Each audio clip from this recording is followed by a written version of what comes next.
After World War II, East Germany's automotive industry developed under a planned economy. Limited resources, available technologies, and the need to provide transportation shaped unique engineering solutions. Simplicity, affordability, and reliability became top priorities. These vehicles could be seen on city streets, in factories, and in rural areas.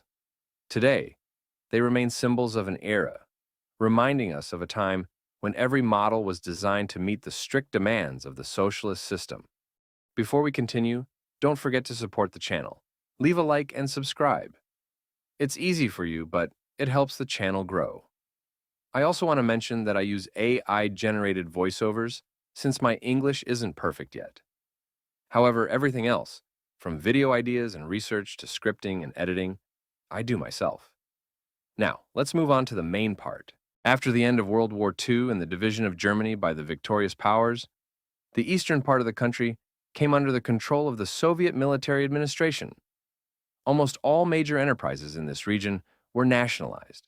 Historically, this area was home to several German automobile manufacturers, including companies from the Auto Union Group. The BMW plant in Eisenach, Horch and Audi in Zwickau, DKW in Spandau, and others. Many of these factories had been severely damaged during the war. To restore the war-torn industry, primarily to supply products as reparations to the USSR, and to meet the needs of the Military Occupation Administration, the Soviet-German Joint Stock Company, Autovelo, was established in 1947. This organization included several factories producing automobiles, bicycles, motorcycles, and their components. The gradual restoration of automobile plants in Thuringia and Saxony began. Some companies, such as Vomag, known before the war for its heavy-duty road trucks, were repurposed and never returned to automobile production. In 1945, the BMW plant in Eisenach resumed assembling pre-war models, 321 and 326, as well as R35 motorcycles, using the remaining stock of parts. In 1946, production of pre-war Framo and Fenneman light commercial delivery trucks, DKW passenger cars, and motorcycles restarted. As a result, the recovery of the automotive industry in East Germany began significantly earlier than in West Germany. In 1948, to improve control over automobile production, the Industrial Association of Vehicle Manufacturers, Industrieverband Fahrzeugbau, IFA, was established. It brought together almost all automobile, motorcycle, and bicycle manufacturers in the Soviet occupation zone of Germany. On October 7, 1949, the German Democratic Republic, GDR, was officially established in the Soviet occupation zone. The Soviet Union then handed over control of industry, including automobile production, to the newly formed East German government. With the economy beginning to recover, the country urgently needed trucks. In 1947, the Horch factory, once famous for its luxury cars, started producing the IFA H3 truck. Later, in 1952, a more powerful H6 was introduced, based on pre-war developments. Many of the new models were based on pre-war designs. In 1950, the IFA F9, originally a 1940 DKW F9 prototype, entered mass production. Meanwhile, in Eisenach, the EMW 340 was developed from pre-war BMW designs. By the early 1950s, GDR factories were producing not only passenger and cargo vehicles, but also buses. In East Berlin, two-story bonneted buses, similar to pre-war designs, were manufactured in Bautzen using Horch components. In 1952, Horch also started building G5 military trucks and P2M Jeeps for the newly established paramilitary police, which later became the National People's Army. At the same time, GDR continued to pay reparations to the Soviet Union, supplying cars, motorcycles, bicycles, and even crane kits that were later installed on Soviet truck chassis. However, by the mid-1950s, East German cars were being exported beyond the Eastern Bloc to countries like Denmark, Finland, and Sweden. The most valued models abroad were the EMW 327 coupe, and convertible. But during this period, a major legal scandal erupted. The BMW plant in Eisenach had no right to use the BMW name. This belonged to the Bavarian company. As a result, in 1951, the brand was changed to EMW. Similarly, DKW cars produced in the GDR were rebranded as IFA. By the mid-1950s, the industry underwent restructuring. The Eisenach factory shifted to producing Wartburg cars. Horch transitioned to building Sachsenring P240, and in Waltershausen, a small industrial truck later known as Multicar was introduced. The company's Framo and Phänomen were renamed Barkas and Robur. However, not all manufacturers survived. In 1958, the production of heavy trucks and luxury sedans was discontinued. A year later, the two-story buses disappeared. Horch lost its historic name, and its truck production was moved to Werdau. But in 1957, a new era began with the launch of the Trabant, the so-called People's Car, named after the first artificial satellite, which had been launched by the Soviet Union that same year.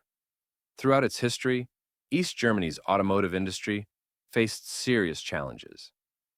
Unlike West Germany, which received massive financial support through the Marshall Plan, the GDR had no private investment.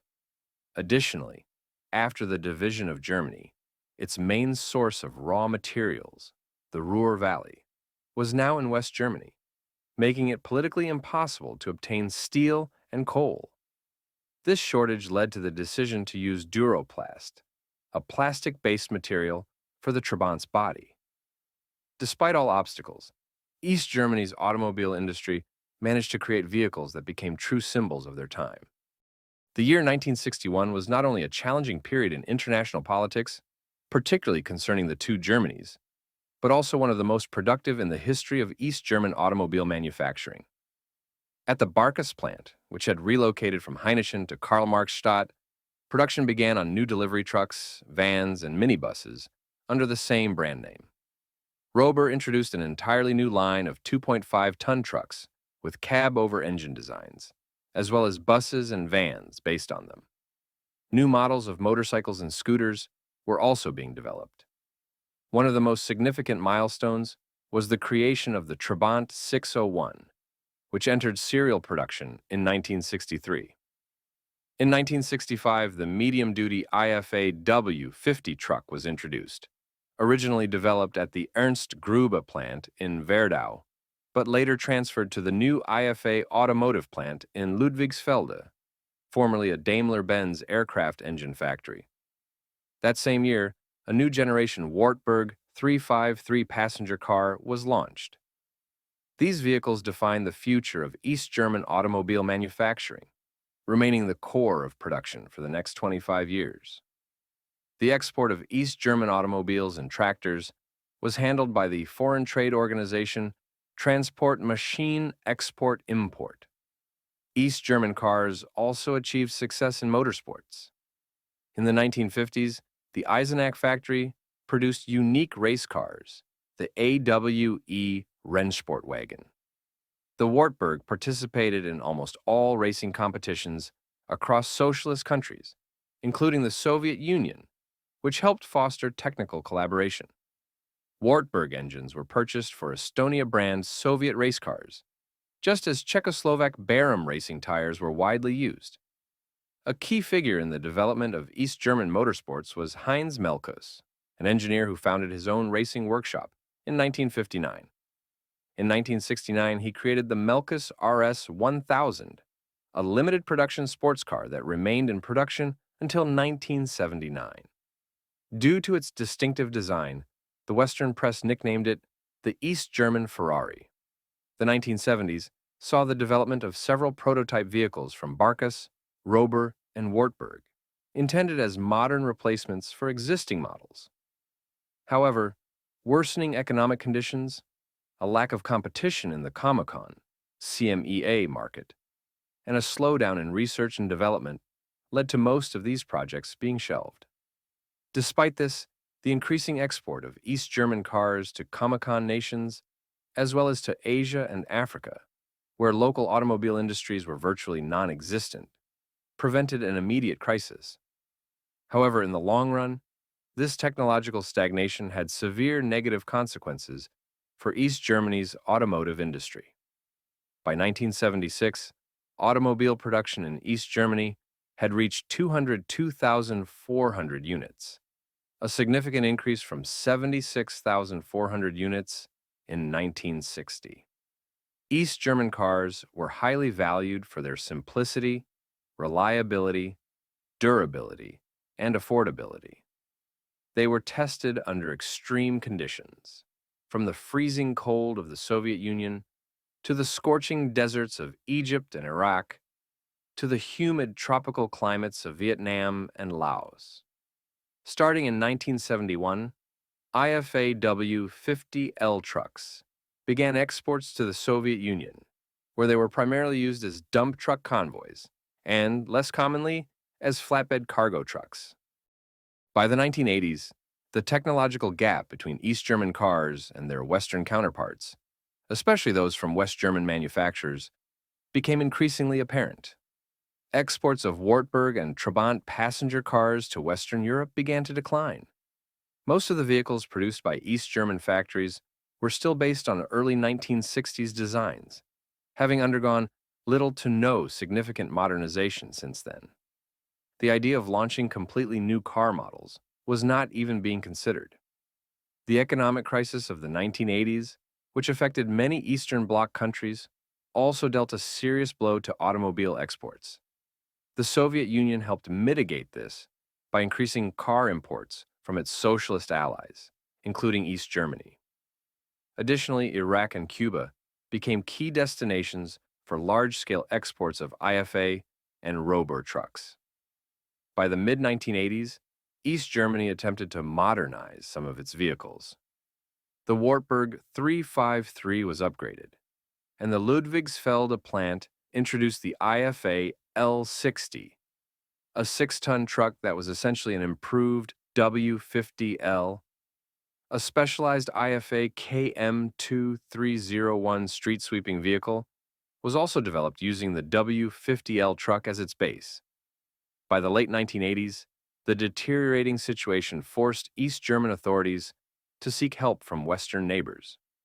In 1988, production began on the Wartburg 1.3 and Trabant 1.1, which were equipped with Volkswagen engines.